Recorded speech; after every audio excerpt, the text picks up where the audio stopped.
What's going on, everyone? Wanted to share with you, I have no idea what's going on with my hair today. I wanted to share with you some signs, if you have children, to spot mental illness. Not just spotting it in children, but basically, so the idea behind people who are bipolar is that they're literally bipolar. There's nothing in the middle. Normal brains experience a range of emotions. People who are bipolar tend to be one of two things: incredibly elated or incredibly angry. There's usually nothing in between. And that's a neurochemical problem. And how it manifests is, let's say, as you're growing up, you feel weird or different or constantly angry, depressed, anxiety. As you're growing up, even if nothing is happening, you feel depressed or anxious. So what happens, these people, when they turn 12, 13, 14 years old, they discover alcohol. And alcohol is a wonderful drug.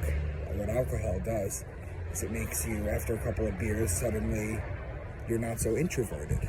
You're more extroverted. You can kind of, talk to more people. You're very happy. It kind of dulls the anxiety, and you become addicted to the feeling of dulling of anxiety. The problem is you keep drinking, and then the next day you feel worse because you have a hangover.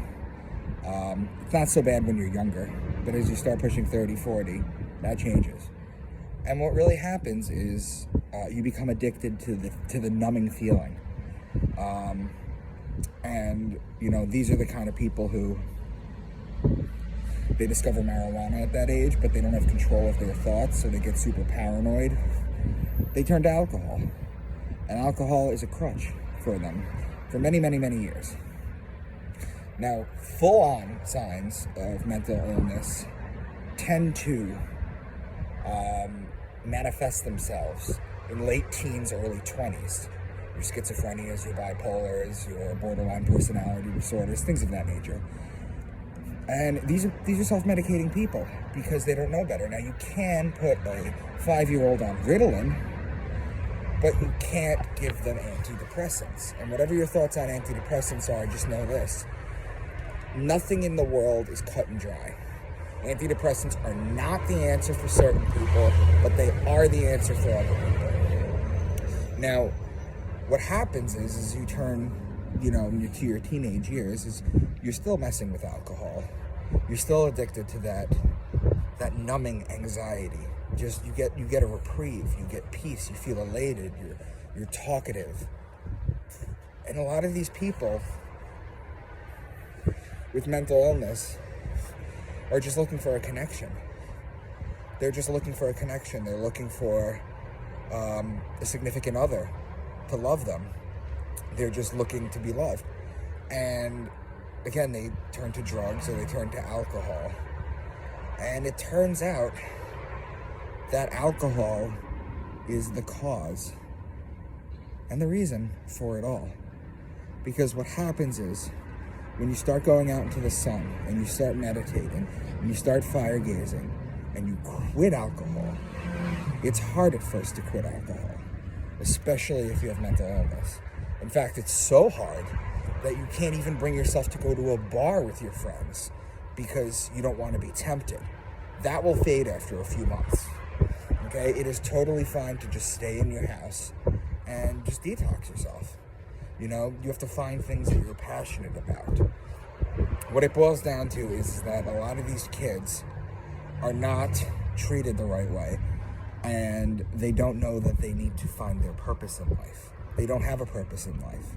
So when you don't have a purpose in life, you look for validation elsewhere from other people.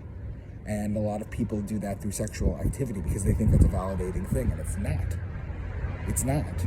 We're pushed sex and alcohol constantly, when in reality, the whole system is predicated on you being addicted to those two things.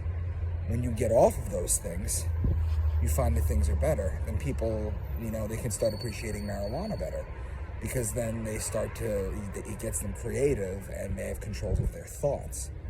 But that's basically the pattern that happens. You'll find, keep an eye on people who seem to be just angry or happy, or who go through depression for no reason, or anxiety. Another symptom of being bipolar, or having a borderline personality disorder, for example, is you get what's called manic. And mania, or hypomania, is a form of euphoria, where you think that you're God. I mean, we've been over this before, but you know the truth. But you think that, you were put on this earth for a specific reason. You just get all hyped up. It's kind of like cocaine in a way. You get hyped up, you're like, oh, I'm gonna write a novel, I'm gonna do this, I'm gonna do that. All this stuff is poison. And the best way to, I guess, move forward with this is just to keep an eye out for people who seem to be depressed, people who have friends, people who have family, who have a significant other. Keep an eye on these people. Because I promise you, you can overcome whatever neuro issues you have in your mind if you just abstain from the things that they're pushing you. If they're pushing something on you in the mainstream, do not do it. Do not take it. It's a very personal decision to go on medication. Make sure you make the right one. Again, there is no blanket rule for everyone. What goes into my body that affects me a certain way could be lethal to you. There's no, you know what I'm trying to say. So I just wanted to share with you guys that, and let you know that, you see, alcohol is viewed as a crutch for a lot of the mentally ill people, because for just a brief moment,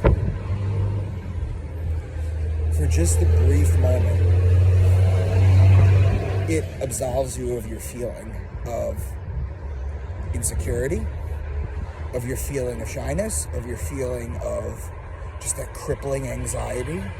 It takes it away. You become addicted to that feeling. There's other ways to do it.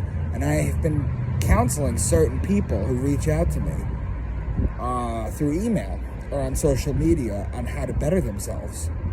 And I'm telling you, the answer, guys, you see a commercial for, they're pushing sex, or they're pushing alcohol. It's always alcohol. If they're pushing something, avoid it.